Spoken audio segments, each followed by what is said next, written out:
আল্লাহ পাক বলেন রে গোলাম,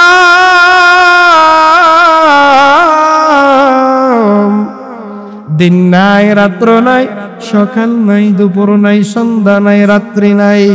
ওরে গোলাম, আমি এমন একজন রব, যেই অবস্থায়, যেই জায়গায়, যেই মুহূর্তে, যেই কারণে একবার আমি আল্লাহকে আল্লাহ বলে ডাক দিবা, ডাক দেওয়া মাত্রই আমি আল্লাহ তোমার ডাকের সাড়া দিতে রেডি। কেমন একজন রব! ইব্রাহিম পয়গম্বর সবকিছু দেখতেছেন, ওনার সামনে বিশাল বড় আগুনের অগ্নিশিখা তৈরি করা আছে। কিছুক্ষণ পর ওই আগুনের মাঝে ফালাইবে। আগুনের মাঝে ঘটনাটা সংক্ষিপ্ত করে নিয়ে আসলাম। নমরুদ এক পর্যায়ে দেখতেছে সব মানুষকে নিয়ে ময়দান থেকে টানতেছে আগুনের দিকে। অন্যদিকে আমার মালিক 70,000 ফেরেশতা দিয়া ইব্রাহিমকে টানতেছে ভিন্ন দিকে। জোরে কান সুবহানাল্লাহ। নমরুদ ইব্রাহিমকে টানতেছে আগুনের দিকে, আর আমার আল্লাহ টানতেছে আগুনের বিপরীত দিকে। অনবীর উম্মতের দল এক পর্যায়ে দেখে না না, এক সুতা পরিমাণও ইব্রাহিমকে ডান বামে করা যায় না। কারণ কি? কারণ আমার আল্লাহ ফেরেশতাদের দিয়ে ইব্রাহিমকে ততক্ষণ পর্যন্ত হেফাজত করলেন। ও নবীর উম্মতের দল, এবার যখন নমরুদ মনে মনে ভাবতেছে কি করা যায়, 40 দিন পর্যন্ত আমি লাকড়িকে এক জায়গায় স্তূপ করলাম, এরপরে আগুন জ্বালাইলাম আরো 40 দিন। এত দীর্ঘ দিনের প্রিপারেশন নেওয়ার পর ইব্রাহিমকে এক সুতা পরিমাণ লড়ানো যায় না। কারণটা কি? একজন ডান কানে আসিয়া বলে এখানে হয়তোবা তার আল্লাহ তার সহযোগিতা করে। জোরে বলেন সুবহানাল্লাহ। এবং দৃশ্য দেখার পর ইব্রাহিম নবীর আপন বাবা চোখের সামনে দেখতেছে সন্তানকে নমরুদ টানতেছে আগুনের দিকে, কিন্তু লড়ানোর কোনো সুযোগ নাই, সুযোগ নাই, সুযোগ নাই। এমন সময় দূর থেকে আজর আপন সন্তান ইব্রাহিমকে দেখিয়া একটা শব্দ জবান খুলে বললেন, নে আমার রব্বুক রব্বুকা ইয়া ইব্রাহিম। জোরে বলেন সুবহানাল্লাহ। যেই বাবার দীর্ঘ সময় কালেমার দাওয়াত দিও তাওহীদের ময়দানে আনতে পারে নাই, মুসলমান বানাইতে পারে নাই, আজকে এমন চোখের সামনে দৃশ্য দেখার পর ওই বাবা আপন সন্তানকে সত্য বলে ঘোষণা দিতে বাধ্য হয়ে গেছে। পয়গম্বর ইব্রাহিম এবার জায়গা মতো দাঁড়ায় আছে, মনের সাথে কালেকশন আমার মালিকের। কারণ আমার আল্লাহ পাক বলেন, নবীর মাধ্যমে জানায় দেয়, ক্বালান নবিয়্যু সাল্লাল্লাহু আলাইহি ওয়াসাল্লাম, ইন্নাল্লাহা লা ইয়ানজুরু ইলা সুওয়ারিকুম ওয়ালা ইলা আজসামিকুম ওয়ালাকিন ইয়ানজুরু ইলা কুলুবিকুম ওয়া আমালিকুম। জোরে বলেন সুবহানাল্লাহ। পয়গম্বর জানায় দেয়, দুনিয়ার কোন মানুষের স্বাস্থ্যের দিকে আল্লাহ তাকায় না, দুনিয়ার কোন মানুষের চেহারার দিকে আল্লাহ নজর দেয় না, দুনিয়ার কোন মানুষের বংশের দিকে আল্লাহ নজর দেয় না, দুনিয়ার কোন মানুষের টাকা পয়সা সম্পদ ক্ষমতা দাম্ভিকতা অহংকার কিছুর দিকে আল্লাহ নজর দেয় না। প্রতিটা মানুষের দুইটা দিকে আমার আল্লাহ নজর দেয়। এক নাম্বার হলো বান্দার কলব, 2 নাম্বার বান্দার কাজ। আমার আল্লাহ পাক রব্বুল আলামিন ইব্রাহিম নবীর কলবের দিকে কুদরতে নজর দিয়ে রাখছেন। ইব্রাহিম আমার আল্লাহর সাহায্যের অপেক্ষমান, পয়গম্বর ইব্রাহিম আমার আল্লাহর সাহায্যের জন্য অপেক্ষমান, সাহায্যের জন্য অপেক্ষমান। মনে মনে আল্লাহর সাহায্য কামনা করে। ও দয়ার মালিক, এই বিপদের সময় আজকে তুমি ছাড়া আমার আর কেউ নাই, তুমি ছাড়া আমাকে বাঁচানোর কেউ নাই, তুমি ছাড়া আমার আপনার কেউ নাই, তুমি ছাড়া আমার আসলার কেউ নাই। পয়গম্বর যখন আমার আল্লাহর কাছে সাহায্য চায়, ও মুসলমান বলেন তো, আল্লাহর কাছে কেউ যদি সাহায্য চায় আমার আল্লাহ তাকে সাহায্য করেন কি করেন না? আরো জোরে বলেন, সাহায্য করেন কি করেন না? পয়গম্বর যখন সাহায্য চাইতেছে, আমার আল্লাহর মহব্বতের নজর ইব্রাহিম নবীর দিকে তত পড়তেছে। এক পর্যায়ে নমরুদের পরামর্শ হয়ে গেল, হয়তো বা তার রব তারে বাঁচাইতেছে। আনো এলাকার মধ্য থেকে সুন্দরী নারীদেরকে নিয়ে আসো, এরপরে ইব্রাহিমকে উলঙ্গ করো। দেখবা যে ফেরেশতারা ইব্রাহিমকে আগুন থেকে বাঁচাইতেছে। ইব্রাহিমের উলঙ্গের কারণে রহমতের ফেরেশতারা এখান থেকে বিদায় নিয়ে চলে যাবে। জোরে জোরে বলেন নাউজুবিল্লাহ। পয়গম্বর ইব্রাহিমকে এক পর্যায়ে এমন পরিস্থিতি যখন নিয়ে আসলো, নিরুপায় ইব্রাহিম আর কিছু করার সুযোগ নাই। পয়গম্বরের বিবস্ত্র করার পর রহমতের ফেরেশতারা বিদায় নিয়ে চলে গেলেন। শুলিতে জড়াইয়া এবার ইব্রাহিম নবীকে যখন আগুনের কুণ্ডলিতে ফেলায়, কেমন শুনিছে এটা জানেন? ওই যে বিভিন্ন সময় আমাদের দেশের মাঝে বৈশাখ উপলক্ষে বিভিন্ন জায়গায় মেলা হয়নি? কথাগণ হয় কি হয় না? ওই মেলার মাঝে দেখবেন যত ধরনের খেলা থাকে, একটা খেলা আছে বিশাল বড় গাড়ির চাকার মতো একটা গোল চরকার মতো থাকে, এটার মধ্যে ছোট ছোট বাক্স থাকে। এই এক এক বাক্সের মাঝে 2জন 3জন বসে, উপরের তাই 2জন 3জন বসে, এরপরে 2জন জানেন না, আপনারা চিনেন না এটা? এরকম একটা গোল চক্কর বানাইয়া ওই কাঠের এমন চক্করের মাঝে ইব্রাহিম নবীকে এবার ঝুলাইয়া দূর থেকে রশি দিয়া টানে, টানতে এক পর্যায়ে ইব্রাহিম নবীকে খোলা ময়দান থেকে আগুনের মাঝে ফালায়া দেয়। জোরে বলেন নাউজুবিল্লাহ। আজকে সেই কাঠের চরকা মুসলমানের সন্তান বানায়া জমিনের মাটির উপরে জুলুম করতেছো। আল্লাহর বিধানের উপর তুমি বৃদ্ধাঙ্গুল দেখাও। ও যুবক ভাই, এই তো আর 2-3 দিন পরে আমাদের পহেলা বৈশাখ, নববর্ষের আগমন। মুসলমানের সন্তানেরা হ্যাপি নিউ ইয়ার পালন করে, মুসলমানের সন্তানেরা বৈশাখের আনন্দ উপভোগ করে। কপাল পরা মুসলমান কোনদিন মুহররমের মাস তারা পালন করতে দেখি নাই। কথা কোন ঠিক কিনা? এরে নবীর উম্মতের দল, হ্যাপি নিউ ইয়ার ইংরেজি নববর্ষ তোমার জন্য না, বাংলা নববর্ষ তোমার জন্য না, 14 ফেব্রুয়ারি তোমার জন্য না, তোমার জন্য হলো শবে বরাত, তোমার জন্য শবে মেরাজ, তোমার জন্য মুহররমের 10 তারিখ আশুরার দিন, তোমার জন্য শবে কদর। আমার নবী আমাদেরকে আদর্শ দিয়া গেলেন, আমার নবী আমাদেরকে সব শিখিয়ে দিয়া গেলেন। এরপরেও যদি বলো না না মুহাম্মদের আদর্শ আমার ভালো লাগে না, মুহাম্মদের আদর্শ আমার পছন্দ হয় না, অথচ আমার আল্লাহ কোরআনের মাঝে বলেন ইয়া আইয়ুহাল্লাযীনা আমানু উদখুলু ফিস-সিলমি কাফা। দুনিয়ার সব মুমিনদেরকে আমার মায়ার নজরে ডাক দিলেন, উদখুলু ফিস-সিলমি কাফা, অনুপ্রবেশ করো ইসলামের মাঝে পরিপূর্ণতার মাধ্যমে। কেমন করে পরিপূর্ণতার মাধ্যমে? মুহাম্মদের জীবনের সব কথা সব কাজ তুমি মাথা পেতে মেনে নাও, দেখবা তুমি ইসলামের মাঝে পরিপূর্ণভাবে দাখিল হয়ে আছো। কথা কোন ঠিক না বেঠিক? ইয়া আইয়ুহাল্লাযীনা আমানু লা তাত্তাখিযুল ইয়াহুদা ওয়ান নাসারা আউলিয়া বা'দুহুম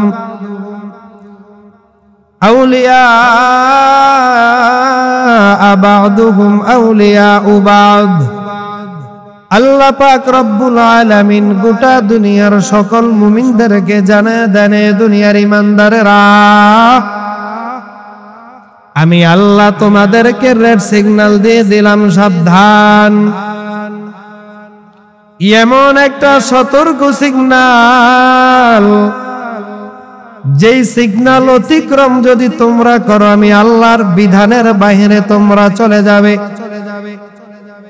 আমি আল্লাহর দেওয়া সীমানার বাহিরে যদি তোমরা কেউ একবার অতিক্রম করো, বুঝে নাও তোমাদের জন্য কোনদিন আমি আল্লাহর রহমতের দরজা ওপেন করব না।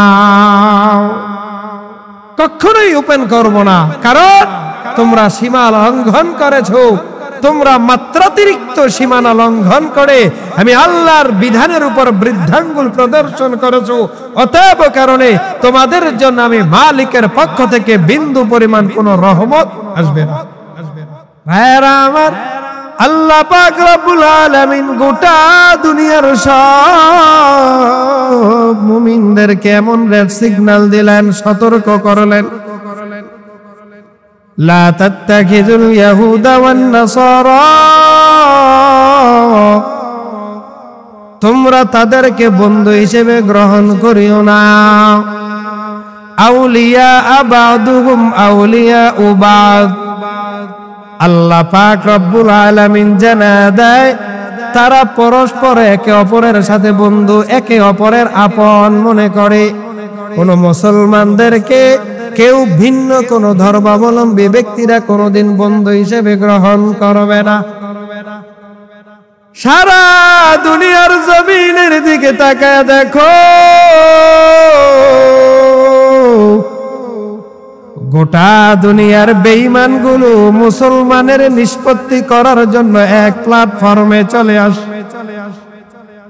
হিন্দু বলো, বৌদ্ধ বলো, খ্রিস্টান বলো, ইহুদি বলো, নাসারা বলো, সব কালেমার বাহিরে যারা আছে সবাই এক প্ল্যাটফর্মে আছে। আল্লাহর কথা, আউলিয়া বা'দুহুম আউলিয়া বা'দ। আল্লাহ পাক বলেন হিন্দুর সাথে বৌদ্ধর মিল থাকবে, বৌদ্ধর সাথে ইহুদির মিল থাকবে, ইহুদির সাথে খ্রিস্টানের মিল থাকবে, কিন্তু মুসলমানের সাথে কারো কোনো মিল থাকবে না। কোরআনের কথা সত্য না মিথ্যা? আর জোরে বলেন, সত্য না মিথ্যা? আল্লাহ পাক রব্বুল আলামিন জানায় দেয়, ওয়াকুল জাআল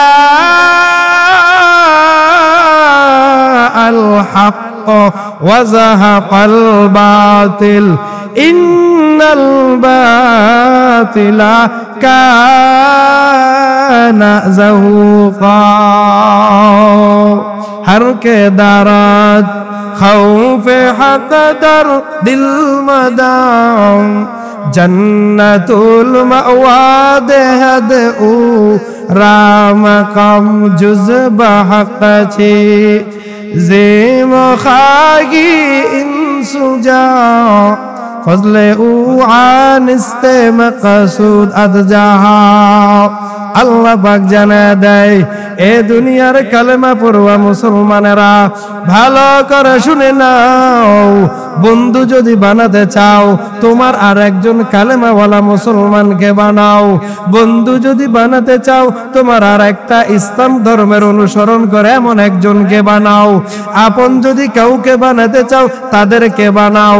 তোমার ধর্মের বাইরে যারা আছে এদের সাথে কথা বলার পারমিশন আল্লাহ দিয়েছেন, এদের সাথে লেনদেনের পারমিশন আল্লাহ দিয়েছেন, এদের সাথে উঠা বসার পারমিশন দিয়েছেন, কিন্তু এদের কাউকে বন্ধু বানানোর পারমিশন আমার আল্লাহ দেয় নাই। কারণ কি জানো? আমার আল্লাহ জানায় দেয়, কালেমার মালাটা যখন তুমি গলায় নাও তোমার জীবন এবার জাহান্নাম থেকে জান্নাতে চলে আসছে, অন্ধকার থেকে আলোর দিকে চলে আসছে, নাপাক থেকে পাকের মাঝে চলে আসছে, খারাপের থেকে ভালোর দিকে চলে আসছে। জোরে জোরে বলেন সুবহানাল্লাহ। এক কালেমার এত পাওয়ার, এত পাওয়ার। পয়গম্বর ইব্রাহিম আলাইহিস সালাম আল্লাহর দেওয়া যখন নবুয়তি পাইয়া রিসালাতের দায়িত্ব নিয়ে গোটা উম্মতের মাঝে যখন রিসালাতের দায়িত্ব পালন করতেছেন, তাওহীদের বয়ান করতেছেন, মনে বড় কষ্ট। আপন জন্মদাতা পিতা তিনিই তো মূর্তি পূজা আজার। পয়গম্বর ইব্রাহিম গোটা দুনিয়ার মুসলমানের জাতির পিতা। আল্লাহ পাক রব্বুল আলামিন পয়গম্বর আদম থেকে নিয়ে আমার নবী পর্যন্ত লক্ষাধিক পয়গম্বর জমিনে প্রেরণ করলেন। ও নবীর উম্মতের দল, পয়গম্বর ইব্রাহিম নবী আমার আল্লাহর এত নিকটবর্তী ছিলেন, আমার আল্লাহর এত প্রিয় ছিলেন। আমার আল্লাহ পয়গম্বর ইব্রাহিমকে মায়া করে, ভালোবেসে, আদর করে, মুহাব্বতের নজরে আমার আল্লাহ একটা হাদিয়া স্বরূপ দিলেন খলিল। এ পয়গম্বর ইব্রাহিম, যাও যাও, দায়িত্বটা তোমাকে দিলাম, নবুয়তের দায়িত্ব। উম্মতের মাঝে গিয়া তুমি দাওয়াত দাও, দাওয়াত দাও, দাওয়াত দাও। তবে সাবধান, বাহিরে দাওয়াত দেওয়ার আগে তোমার জন্মদাতা পিতাকে আগে দাওয়াত দাও। পয়গম্বর ইব্রাহিম আপন পিতাকে বললেন, বাবা আমি ইব্রাহিম আল্লাহ প্রদত্ত রিসালাতের দায়িত্ব পেয়ে গেলাম, আমাকে আপনি নবী হিসেবে গ্রহণ করে নেন। আজর বলে, না না না, তোমাকে আমি কোনোদিন নবী হিসেবে মানি না। তুমি যেই খোদার দায়িত্ব পালন করো তাকে আমি কোনোদিন খোদা হিসেবে মানি না। চলে যাও, চলে যাও, আমার সম্পদের কোনো ভাগ আমি তোমাকে দেব না, বিদায় নিয়ে চলে যাও। আজর আপন সন্তানকে বাড়ি থেকে তাড়ায়া দেয়। শুধু এখানেই শেষ নয়, সতর্ক বার্তা দিয়ে দেয়, আর একবার যদি তুমি সন্তান আমার কাছে দাওয়াত নিয়ে আসো, আমি নমরুদের মাধ্যমে তোমার বিরুদ্ধে আমি মামলা দায়ের করব। যাও যাও যাও। পয়গম্বর ইব্রাহিম আল্লাহ প্রদত্ত নির্দেশ তখনও পায় নাই, যাওয়ার কোনো সুযোগ নাই। আবারও পরের দিন দাওয়াত দিলেন, ও আমার বাবা, আপনি আমার বড় আপন, আপনার মতো নিকট আপন আমার আর কেউ নাই। তারায় দিয়েন না রে বাবা, আপনি যদি আমাকে তারায় দেন আমি নিরুপায় হয়ে যাব। আল্লাহকে মেনে নেন, আল্লাহর রিসালাতটা মেনে নেন, আমাকে নবী হিসেবে মেনে নেন। বাবা ডাক দিয়া বলে, সব কিছু মানা যাবে, আল্লাহকে আমি আল্লাহ বলে মানবো না, তুমি যাকে আল্লাহ মানো আমি তাকে মানবো না। তবে সাবধান, তুমি অপেক্ষায় থাকো, কিছুক্ষণের মধ্যে আমি তোমাকে ওই রাজপ্রাসাদের আদালতে তোমাকে আমি নিয়ে যাব। আজর সন্তানের বিরুদ্ধে নালিশ শুরু করে দিল, চলে গেল নমরুদের সিংহাসনের ময়দানে চলে গেল। ডাক দিয়া বলে, আমার সন্তান আমাকে তার দাওয়াতের জন্য আহ্বান করে, কালেমার জন্য আহ্বান করে, তার নাকি একজন খোদা আছে, সে নিজেই নাকি নবী। আমি মানি না, মানি না, মানি না। বারবার নিষেধ করার পরেও আমাকে কোনোদিন সে বারণ করে নাও।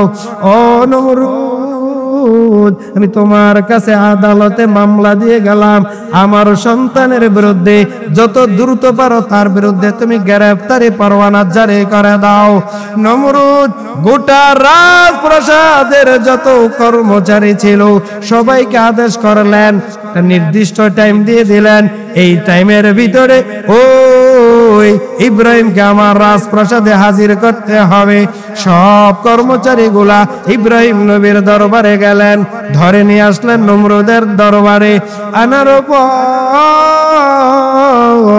ডাক দিয়া বলে, তোমার কি বক্তব্য পেশ করো, তোমার কি মনের আশা বলো, আমরা তোমার কথাগুলো বিচক্ষণতার মাধ্যমে শুনতে চাই, বুঝার চেষ্টা করব। পয়গম্বর ইব্রাহিম ডাক দিয়া বলেন, আমার একজন রব আছেন, যিনি আসমান বানাইলেন, যিনি জমিন বানাইলেন, যিনি আমাকে বানাইলেন, যিনি আমার চোখ দান করলেন, যিনি আমাকে দেখার শক্তি দান করলেন, কথা বলার শক্তি দান করলেন। নমরুদ বলে, মানি না। জোরে বলেন নাউজুবিল্লাহ। নমরুদের মতো এক বেঈমান যদি আল্লাহকে না মানে, আল্লাহর কি দুই পয়সার ক্ষতি হবে? কথা বলেন, ক্ষতি হবে না? না, আমার আল্লাহকে যদি এক নমরুদ স্বীকার করে, আমার আল্লাহকে স্বীকার করার জন্য লক্ষাধিক ইব্রাহিম রেডি আছে। কথা কোন ঠিক কিনা? পয়গম্বর ইব্রাহিম এবার নমরুদের সাথে তর্ক বিতর্কে লেগে গেলেন। নমরুদ ডাক দিয়া বলে, তুমি কোন রবের কথা বলো? যেই রব মানুষকে বাঁচায়, যেই রব মানুষকে মৃত্যু দান করে। নমরুদ কয় এটা তো সামথিং একটা কাজ, এটা আমার পক্ষে সম্ভব। জোরে বলেন নাউজুবিল্লাহ। আরে আল্লাহর শক্তির সাথে মানুষের কোন শক্তি চলবে? না না না, মানুষের শক্তির গতি একদিকে, আল্লাহ পাকের শক্তি কুদরতি অন্যদিকে। মানুষের সিদ্ধান্ত একদিকে, আমার আল্লাহর সিদ্ধান্ত অন্যদিকে। কথা কোন ঠিক কিনা? আল্লাহর সাথে যেই মানুষ পাল্লা দেয়, ইতিহাস এখনো পর্যন্ত প্রমাণ করতে পারে নাই আল্লাহর সঙ্গে পাল্লা দিয়া, ইসলামের সাথে পাল্লা দিয়া পৃথিবীর কোন বেঈমান, পৃথিবীর কোন দুষ্ট ব্যক্তি পার পেয়ে গেছে। ইতিহাস এখনো প্রমাণ করতে পারে। ভাইয়েরা আমার, পয়গম্বর ইব্রাহিম নমরুদের সাথে যখন এক এক করে তর্ক বিতর্ক চলা শুরু করলো, নমরুদ কয় তুমি যেই আল্লাহর কথা বলো, যে আল্লাহর শক্তি আর ক্ষমতার কথা বলো, এটা তো আমার পক্ষেও সম্ভব। ইব্রাহিম নবী পরীক্ষা সুলভ বললেন কিভাবে সম্ভব? বলে তুমি বলো তোমার রবের কি এমন শক্তি আছে?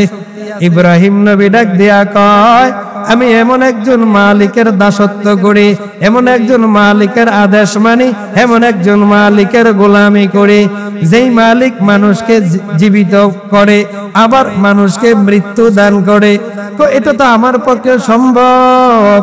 ইব্রাহিম নবী বললেন প্রমাণ দাও। নমরুদ এবার রাস্তা দিয়ে চলতেছে, এমন একজন নির্দোষ মানুষকে ধরিয়া হত্যা করে দিল। জোরে বলেন নাউজুবিল্লাহ। এটার শক্তির ক্ষমতা দেখাইতেছে। ইব্রাহিম নবী আশ্চর্যজনিত হয়ে গেলেন, কি ব্যাপার, কি ব্যাপার, এটা তো কোনোভাবেই মেনে নেওয়ার মতো না। কয় তাহলে আবার বন্দি মানুষকে তুমি কেমন করে মুক্ত দিবা দেখি। নমরুদ এবার রাজপ্রাসাদে ঘোষণা দিল, আমার আদালতের জেলখানার থেকে একজন ব্যক্তিকে এনে আজাদ করে দাও। এই ইব্রাহিম তাকা দেখো, তোমার চোখের সামনে একজন ভালো মানুষকে আমি হত্যা করে মৃত্যু দিয়ে দিলাম, আর একজন জেলখানার বন্দীকে আমি মুক্ত করে আজাদ করে দিলাম। পয়গম্বর ইব্রাহিম বললেন সাময়িক সময়ের জন্য তোমার এটা মানলাম, তবে আমার মালিক, আমার রবের আরো কিছু শক্তি আছে, ক্ষমতা আছে। ওরকম একটা ক্ষমতা যদি তুমি দেখাইতে পারো, আমি ইব্রাহিম তুমি নমরুদরে খোদা মানতে দেরি করব না। জোরে বলেন সুবহানাল্লাহ। পয়গম্বর ইব্রাহিম নমরুদের সামনে এবার যখন দাঁড়ায় গেলেন, ও নমরুদ বলো এবার আমি কোন রবের ক্ষমতার কথা বলি জানো? আমার রব প্রতিদিন সকাল বেলা পূর্ব দিগন্তে সূর্য উদিত করে, পশ্চিম দিগন্তে অস্তমিত করে। তোমার কাছে আমি একটু ক্ষমতা চাই, তুমি পশ্চিম দিক থেকে সূর্যটা উঠাইবা, পূর্ব দিকে সূর্যটাকে ডুবাইবা। আপনারা বলেন পারবেনি? কথা বলেন পারবেনি? এই পারাটা একমাত্র শক্তি কার? কাদের কুদরতদারি বল কামাল, আনতা রব্বি আনতা হাসবি যুল জালাল, তুহি কাদের জলিলুল্লাহ জাহাদার, বহর হালে তুহি মেরা নিগাহদার। हर रंग में तू, हर बू में तू, हर जा में तू, हर दम, हर रंग में तू, हर बू में तू, हर जा में तू, हर दम। देखता हो जिधर चाहता हो अब की रहम करम, देखता हो जिधर चाहता हो अब की रहम करम। बातिल যখন আগমন করে, ফেরাউনের আকার ধারণ করে, আল্লাহ পাক সত্যকে বিজয় করে মুসাকে ময়দানে নামাইয়া, বাতিল যখন ময়দানে আগমন করে নমরুদের মাধ্যমে, আমার আল্লাহ সত্যকে বিজয় করে ইব্রাহিমকে ময়দানে নামাইয়া। বাতিল যখন ময়দানে আগমন করে, ও আবু জাহল উতবা সাহেবার আকার ধারণ করাইয়া আমার আল্লাহ সত্যকে বিজয় করে মুহাম্মদের ময়দানে নামায়া কথা কোন ঠিক কিনা? কারণ আমার আল্লাহ বলেন জা আল হক ওয়া যাহাকাল বাতিল ইন্নাল বাতিলা কানা যাহুকা। সত্য যখন আগমন করে মিথ্যা তখন চলে যায়, আলো যখন চলে আসে অন্ধকার তখন বিদায় নেয়, সঠিক যখন চলে আসে ভুল তখন বিদায় নেয়। কথা বলেন ঠিক না বেঠিক? নবীর উম্মতের দল এবার নমরুদ পয়গম্বর ইব্রাহিম নবীর উপর রাগ হয়ে গেলেন। না না, ইব্রাহিমের সাথে যৌক্তিক দিয়ে আর পারা যাবে না, যুক্তি দিয়ে ইব্রাহিমের সাথে শক্তি আর আমার কোলায় না। ধরো ইব্রাহিমের উপরে বার রাগ গুসা অভিমান শুরু হয়ে গেল।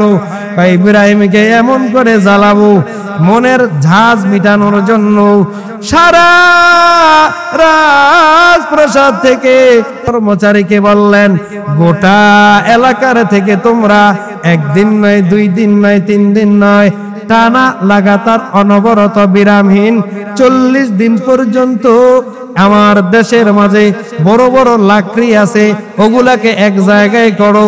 মনের কত ক্ষোভ, মনের কত রাগ। আমরা তো সাধারণ মানুষ, একজনের উপর রাগ হলে একটা চর দেই, থাপ্পড় দেই, গালি দেই, আঘাত করি, এরপরে সব বন্ধ করে দেই। নমরুদের তো রাগ পয়গম্বর ইব্রাহিম নবীর উপর। কয় না না না, তারে মারলে হবে না, তারে আঘাত করলে হবে না, তারে দুনিয়ার থেকে এমন ভাবে জ্বালাইয়া পুরাইয়া ধ্বংস করে দিব যাতে মনের আশা পূরণ হয়।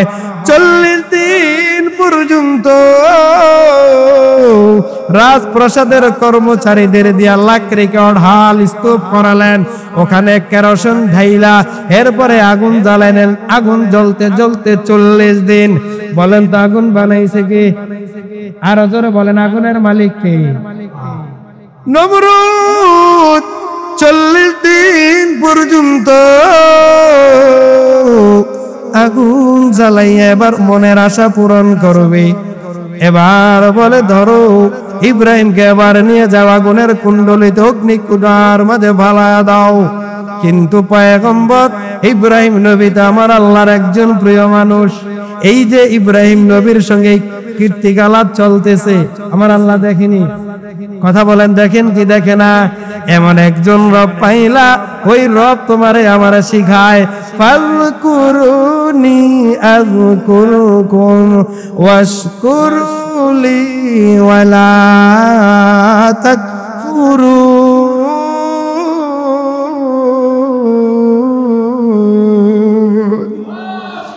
আল্লাহ পাক বলেন, রে গোলাম,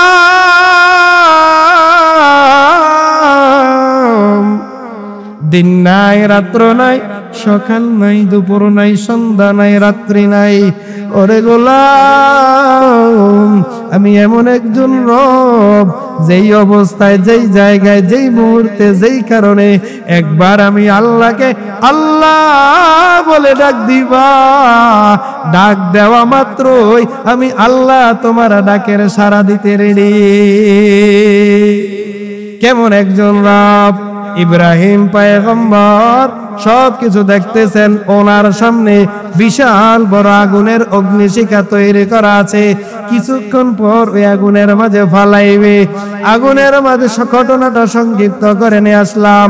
নমরুদ এক পর্যায়ে দেখতেছে সব মানুষকে নিয়ে ময়দান থেকে টানতেছে আগুনের দিকে।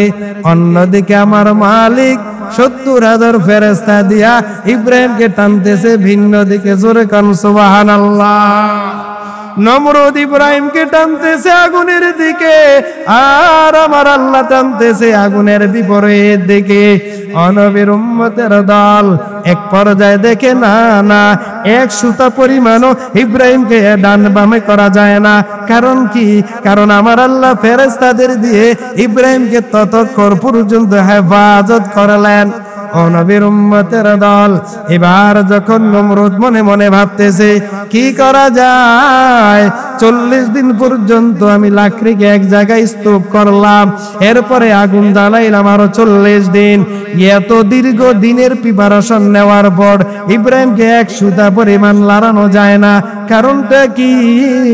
একজন ডান কানে আসিয়া বলে এখানে হয়তোবা তার আল্লাহ তার সহযোগিতা করে। জোরে বলেন সুবহানাল্লাহ। এবং দৃশ্য দেখার পর ইব্রাহিম নবীর আপন বাবা চোখের সামনে দেখতেছে সন্তানকে নমরুদ টানতেছে আগুনের দিকে, কিন্তু লড়ানোর কোনো সুযোগ নাই, সুযোগ নাই, সুযোগ নাই। এমন সময় দূর থেকে আজর আপন সন্তান ইব্রাহিমকে দেখিয়া একটা শব্দ জবান খুলে বললেন, নে আমার রব্বুক রব্বুকা ইয়া ইব্রাহিম। জোরে বলেন সুবহানাল্লাহ।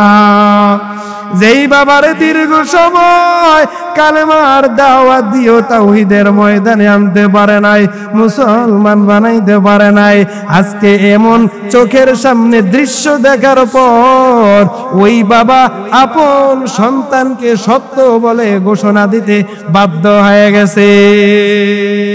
পয়গম্বর ইব্রাহিম এবার জায়গা মতো দাঁড়ায় আছে, মনের সাথে কালেকশন আমার মালিকের, কারণ আমার আল্লাহ পাক বলেন নবীর মাধ্যমে জানায় দেয়, ক্বালান নবিয়্যু সাল্লাল্লাহু আলাইহি ওয়াসাল্লাম ইন্নাল্লাহা লা ইয়ানজুরু ইলা সুওয়ারিকুম ওয়ালা ইলা আজসামিকুম ওয়ালাকিন ইয়ানজুরু ইলা কুলুবিকুম ওয়া আমালিকুম।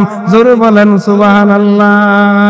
পয়গম্বর জানায় দেয় দুনিয়ার কোন মানুষের স্বাস্থ্যের দিকে আল্লাহ তাকায় না, দুনিয়ার কোন মানুষের চেহারার দিকে আল্লাহ নজর দেয় না, দুনিয়ার কোন মানুষের বংশের দিকে আল্লাহ নজর দেয় না, দুনিয়ার কোন মানুষের টাকা পয়সা সম্পদ ক্ষমতা দাম্ভিকতা অহংকার কিছুর দিকে আল্লাহ নজর দেয় না।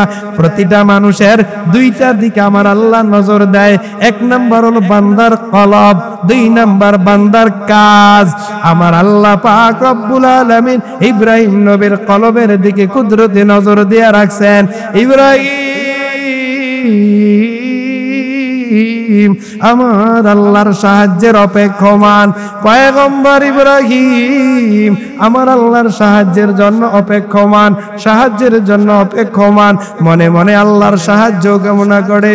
ও দয়ার মালিক, এই বিপদের সময় আজকে তুমি ছাড়া আমার আর কেউ নাই, তুমি ছাড়া আমাকে বাঁচানোর কেউ নাই, তুমি ছাড়া আমার আপনার কেউ নাই, তুমি ছাড়া আমার আসলার কেউ নাই। পয়গম্বর যখন আমার আল্লাহর কাছে সাহায্য চায়, ও মুসলমান বলেন তো, আল্লাহর কাছে কেউ যদি সাহায্য চায় আমার আল্লাহ তাকে সাহায্য করেন কি করেন না? আরো জোরে বলেন, সাহায্য করেন কি করেন না? পয়গম্বর যখন সাহায্য চাইতেছে আমার আল্লাহর মহব্বতের নজর ইব্রাহিম নবীর দিকে তত পড়তেছে পড়তেছে পড়তেছে। এক পর্যায়ে নমরুদের পরামর্শ হয়ে গেল হয়তো বা তার রব তারে বাঁচাইতেছে। আনো আনো এলাকার মধ্য থেকে সুন্দরী সুন্দরী নারীদেরকে নিয়ে আসো, এরপরে ইব্রাহিমকে উলঙ্গ করো। দেখবা যে ফেরেশতারা ইব্রাহিমকে আগুন থেকে বাঁচাইতেছে। ইব্রাহিমের উলঙ্গের কারণে রহমতের ফেরেশতারা এখান থেকে বিদায় নিয়ে চলে যাবে। জোরে জোরে বলেন নাউজুবিল্লাহ। পয়গম্বর ইব্রাহিমকে এক পর্যায়ে এমন পরিস্থিতি যখন নিয়ে আসলো, নিরুপায় ইব্রাহিম আর কিছু করার সুযোগ নাই। পয়গম্বরের বিবস্ত্র করার পর রহমতের ফেরেশতারা বিদায় নিয়ে চলে গেলেন। শুলিতে জড়াইয়া এবার ইব্রাহিম নবীকে যখন আগুনের কুণ্ডলিতে ফেলায়, কেমন শুনিছে এটা জানেন? ওই যে বিভিন্ন সময় আমাদের দেশের মাঝে বৈশাখ উপলক্ষে বিভিন্ন জায়গায় মেলা হয়নি? কথাগণ হয় কি হয় না? ওই মেলার মাঝে দেখবেন যত ধরনের খেলা থাকে, একটা খেলা আছে বিশাল বড় গাড়ির চাকার মতো একটা গোল চরকার মতো থাকে, এটার মধ্যে ছোট ছোট বাক্স থাকে। এই এক এক বাক্সের মাঝে 2 জন 3 জন বসে, উপরেরটায় 2 জন 3 জন বসে, এরপরে 2 জন জানেন না, আপনারা চিনেন না এটা? এরকম একটা গোল চক্কর বানাইয়া ও ওই কাঠের এমন চক্করের মাঝে ইব্রাহিম নবীকে এবার ঝুলাইলেন। ঝুলাইয়া দূর থেকে রশি দিয়া টানে, দূর থেকে রশি দিয়া টানে, দূর থেকে রশি দিয়া টানে, টানতে টানতে টানতে টানতে এক পর্যায়ে ইব্রাহিম নবীকে খোলা ময়দান থেকে আগুনের মাঝে ফালায়া দেয়। জোরে বলেন নাউজুবিল্লাহ। আজকে সেই কাঠের চরকা মুসলমানের সন্তান বানায়া বানায়া জমিনের মাটির উপরে জুলুম করতেছো। আল্লাহর বিধানের উপর তুমি বৃদ্ধাঙ্গুল দেখাও।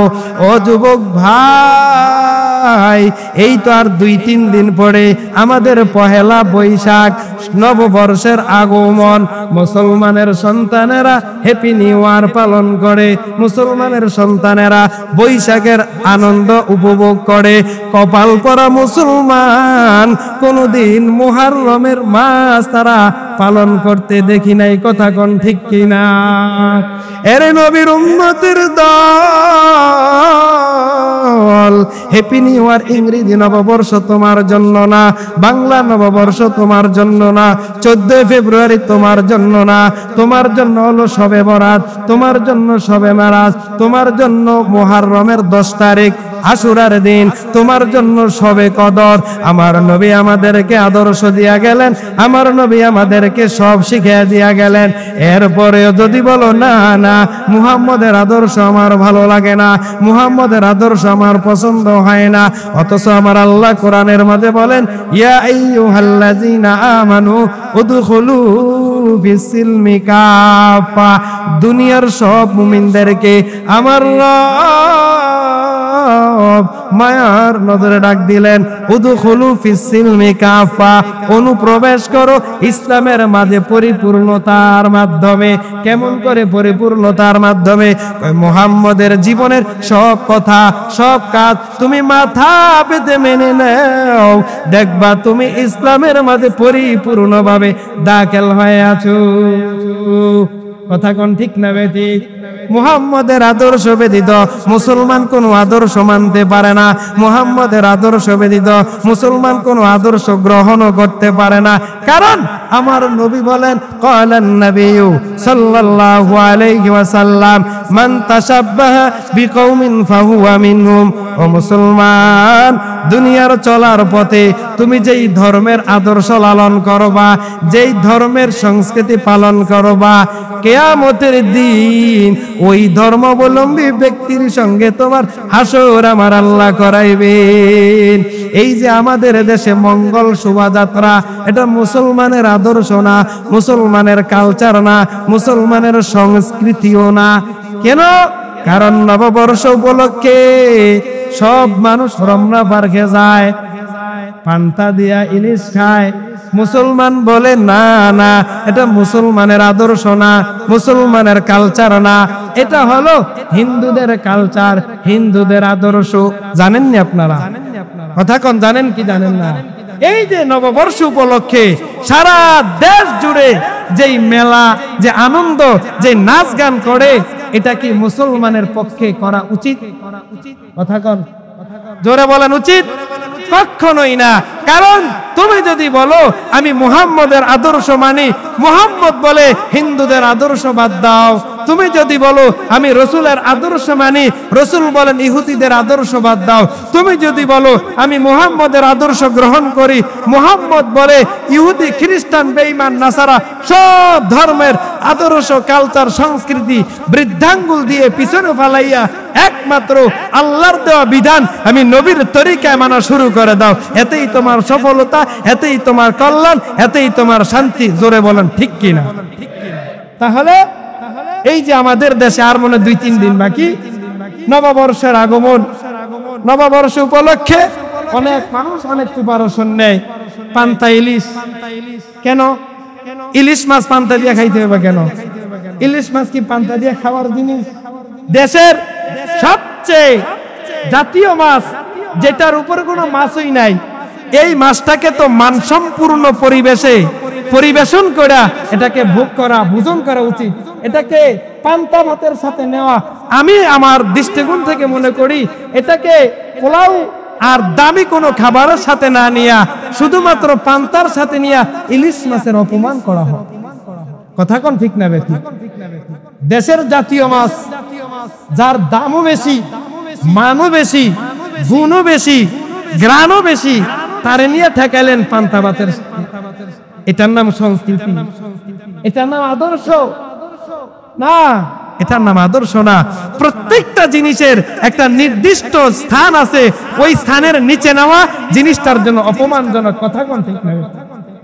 আমি আপনাদের একজন ইমাম সাহেব, কথার কথা, আমার মসজিদের যারা মুসল্লি আছে অথবা মসজিদ কমিটির যিনি সভাপতি, কথার কথা, একটা সমাবেশে, একটা অনুষ্ঠানে, একটা জায়গা যদি আমরা যাই, তাহলে আমাকে যেই জায়গাটা দিবেন, আমার সভাপতিকে চেষ্টা করবেন ওই লেভেলে দেওয়ার জন্য, নাকি সাধারণ একটা মানুষের কাতারে আমাকে দেওয়ার চেষ্টা করবেন? যদি দেন তাহলে অবশ্যই এটা আমি ইমাম হিসেবে আমার ক্যারেক্টারে এটা আঘাত আসবে, আমার আদর্শ, আমার সম্মানের উপর একটা আঘাত আসবে। কথা কোন ঠিক না? ঠিক তেমনি ভাবে ইলিশ মাছ বাংলাদেশের জাতীয় মাছ, গ্রানেও দামি, মানেও দামি, সর্বদিক থেকে এত সম্মান। এটাকে তো খাওয়ার কথা পোলাও দিয়া, এটাকে খাওয়ার কথা বিরিয়ানি দিয়া, এটাকে খাওয়ার কথা কাচ্চি দিয়া, এটা ফান্তার সাথে ঢুকায় না কেন? গরম ভাত রান্না করে পানি ঢাইলা দিছে, এটা ফান্তা হয়ে গেছে। हकीकत से तो दुनिया बेखबर है, दुनिया की नुमाइश पर नजर है।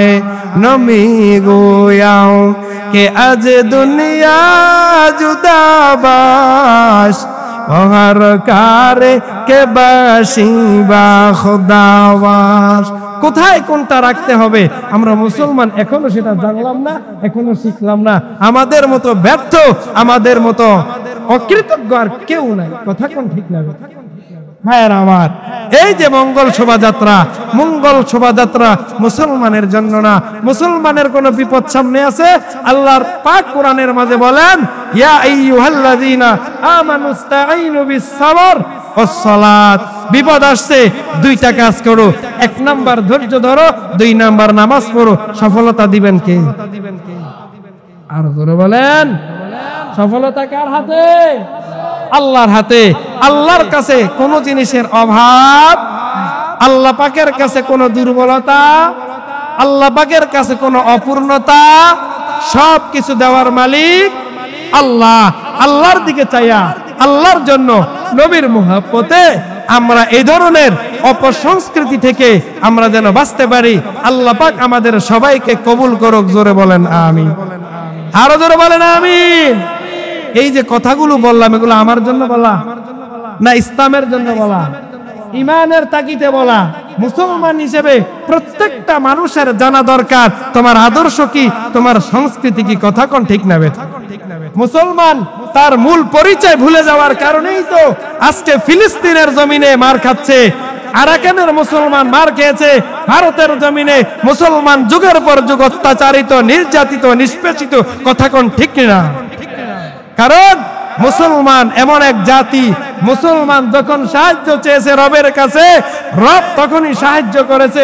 যখন মুসলমান সত্যের উপর ছিল, যখন মুসলমান সততার সাথে ছিল, যখন মুসলমান একমাত্র আল্লাহর বিধানের উপর ছিল, মুসলমান যখন রবের দেওয়া সিদ্ধান্তকে বৃদ্ধাঙ্গুল দেখাইয়া মুহাম্মদের আদর্শকে পিছনে ফেলাইয়া মন চাই জিন্দেগি আর ইহুদি খ্রিস্টানদের আদর্শ লালনে ব্যস্ত, আল্লাহ কয় দাঁড়া, তোর উপরে আমি দিতে আসি বেঈমানের অত্যাচার আর নির্যাতনের জুলুমের স্টিম রোলার। কথা কোন ঠিক কিনা? তবে সাবধান, এখনো সময় আছে।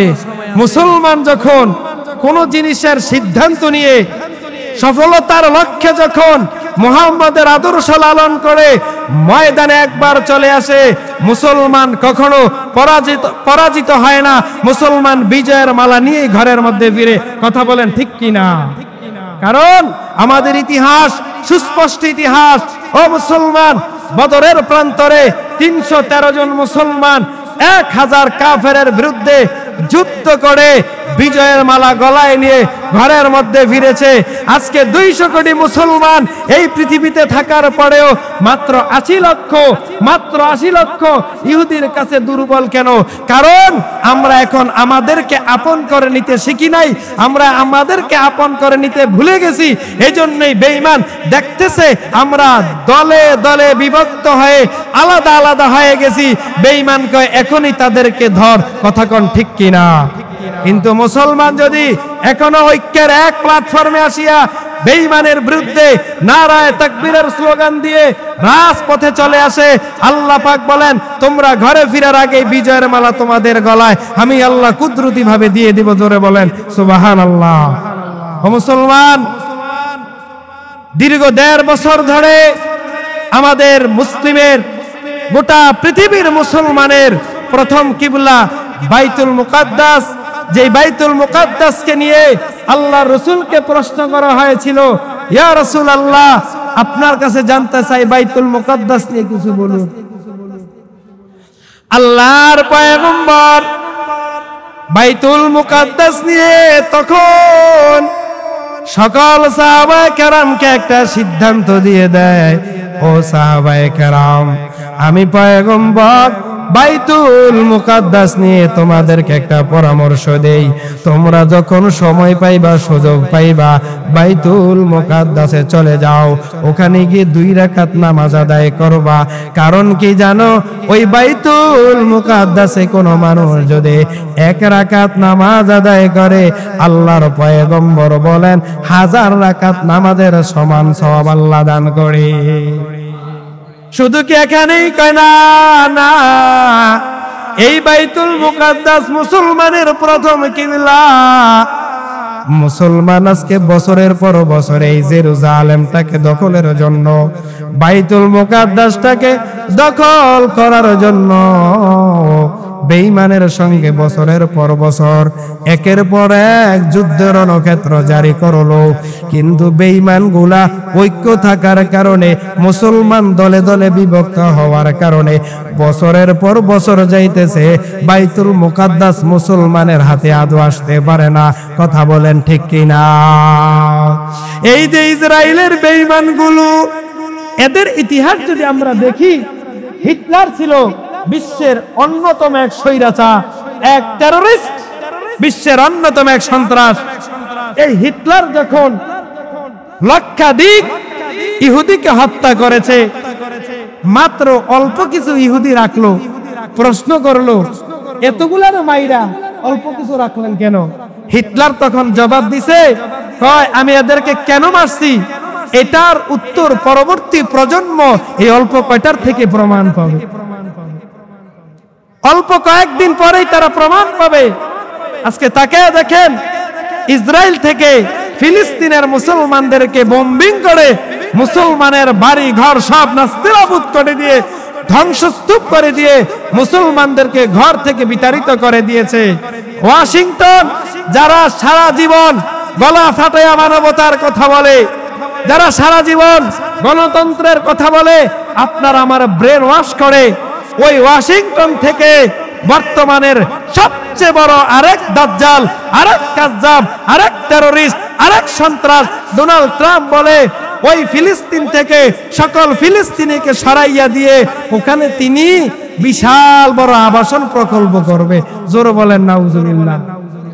সহ্য করে নেওয়ার মতো, সহ্য করে নেওয়ার মতো মুসলমান তুমি আমি আজকে দুনিয়ার পিছনে চলে গেছি। তুমি আমি আজকে আমাদের ইতিহাস, ঐতিহ্য, আমাদের সংস্কৃতি, আমাদের সবকিছুকে ভুলে যাওয়ার কারণে বেঈমান একের পর এক আমাদের মুসলিম ভাইদের উপর অত্যাচারের জুলুম স্টিম রোলার চালিয়ে দিচ্ছে। অতএব সতর্ক হতে হবে, সতর্ক হতে হবে এখনই।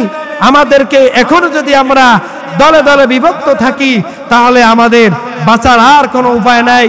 শায়েখে চরমনাইয়ের পীর সাহেব হুজুর গত কয়েক বছর আগে একটা কথা বলেছিলেন যে জুলুম, অত্যাচার আর জালেমের জুলুম থেকে যদি আমরা বাঁচার জন্য সবাই আলাদা আলাদা হয়ে যাই, তাহলে কেউ বাঁচতে পারবো না।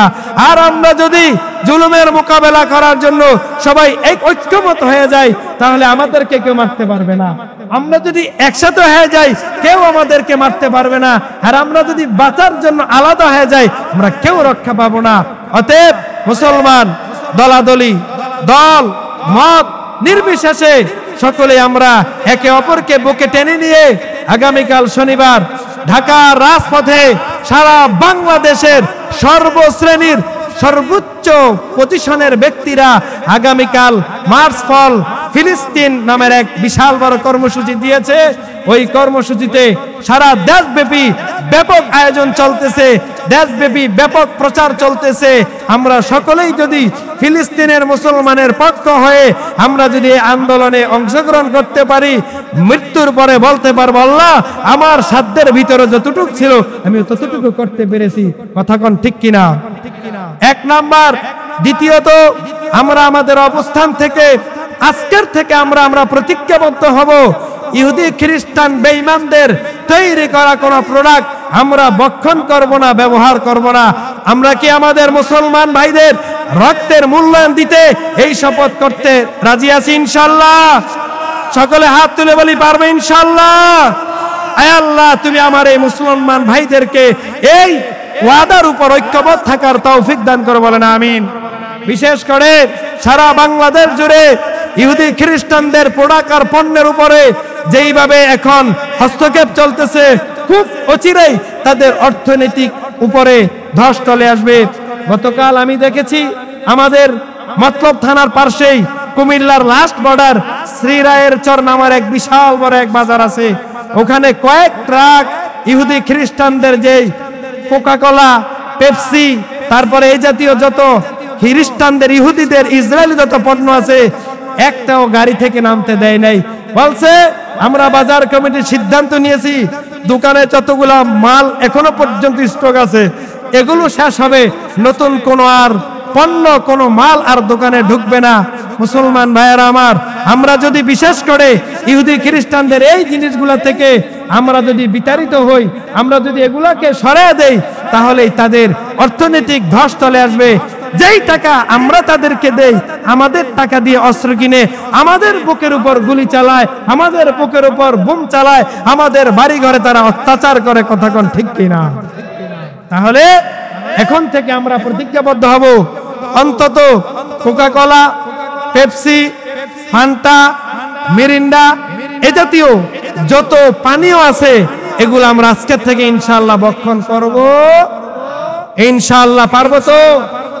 আরে মুসলমান, জিহ্বাটাকে একটু কন্ট্রোল করো, দেখবা দুনিয়া তোমার জন্য খুব সহজ হয়ে গেছে। এই জিহ্বাটাকে আর রুচিটাকে আর মুখের এই অবস্থানটাকে যদি আমরা কন্ট্রোলে না নিয়ে আসি, তাহলে কখনোই আমাদের সফলতা আসবে না। এগুলার প্রত্যেকটা জিনিসের আলাদা আলাদা বিকল্প ব্যবস্থা আছে ইনশাআল্লাহ। আমি আমার পক্ষ থেকে আগামী 2-1 দিনের ভিতরে আমাদের মসজিদের সামনে বিশাল বড় একটা পেস্টুন করব। ইসরায়েলি যত প্রোডাক্ট বাংলাদেশে চলতেছে এগুলাকে আমি সুন্দর করে প্রত্যেকটার ফটো দিয়ে আমি এখানে দিয়ে দিব। আপনারা চিনে নেবেন এতদিন যে জিনিসগুলো ইহুদিদের ছিল না জানা সত্ত্বেও আমরা এগুলা ক্রয় করেছি, আজকের থেকে আমরা এই জিনিসগুলো ক্রয় করব না। এগুলার বিপরীতে বিকল্প কি আছে ওটার জন্য আলাদা একটা ব্যবস্থা করব। এটার বিপরীত বিকল্প যেটা আপনারা ব্যবহার করবেন আমরা ব্যবহার করব। ইনশাআল্লাহ আমরা এগুলো চেষ্টা করব। আল্লাহ পাক আমাদের সবাইকে ঐক্যের সাথে দুনিয়াতে চলার তৌফিক দান করুক, বলেন আমিন। গোটা বিশ্বব্যাপী মুসলমানদের যে দুরবস্থা চলতেছে, আল্লাহ পাক মুসলমানের এই দুরবস্থাকে দূরীভূত করে মুসলমানের যেন আল্লাহ সর্বোচ্চ শক্তি দিয়ে সফলতার বিজয়ের মালাটা পরায় দেয়। জোরে বলেন আমিন, আরো জোরে বলেন আমিন। তাহলে আজকের বয়ান থেকে আমরা কি শিখলাম? আগামী 2-3 দিন পরে বাংলাদেশের যে নববর্ষের আগমন, এই নববর্ষ উপলক্ষে কোন অনুষ্ঠান, কোন মেলা, কোন নাচ, কোন গান, কোন নৃত্য কি আমরা আনবো? কোন অনুষ্ঠানে আমরা অংশগ্রহণ করব? কেউ যদি করে আমরা তাদের পিঠে হাত দিয়ে মাথায় হাত দিয়ে বুঝিয়ে বলার চেষ্টা করব। এরপরেও যদি ওনারা আমাদের এই পরামর্শ নিতে ব্যর্থ হয়, তাহলে আমরা আল্লাহর উপর তাদেরকে ছেড়ে দিব। তারা যদি মনে করে আমরা আল্লাহর কাছে এটার জবাব দিতে পারবো, এটার দায়ভার আমরা নিলাম, আমাদের কোনো কষ্টও নাই, কোনো আপত্তিও নাই। কথা কোন ঠিক কিনা? তা আমাদের সাধ্যের ভিতরে যতটুকু আছে, বিনয়ের সাথে আপনাদের পায়ের গোড়া আমার হাত, আমরা সকলেই অন্তত এই ধরনের অপসংস্কৃতি আর অন্যায় আর পাপ থেকে আমরা যেন বাঁচতে পারি, আমিও যেন বাঁচতে পারি, আপনারাও যেন বাঁচতে পারেন। আল্লাহ পাক আমাদের সবাইকে কবুল করুক, বলেন আমিন। আরো যেন বলেন আমিন।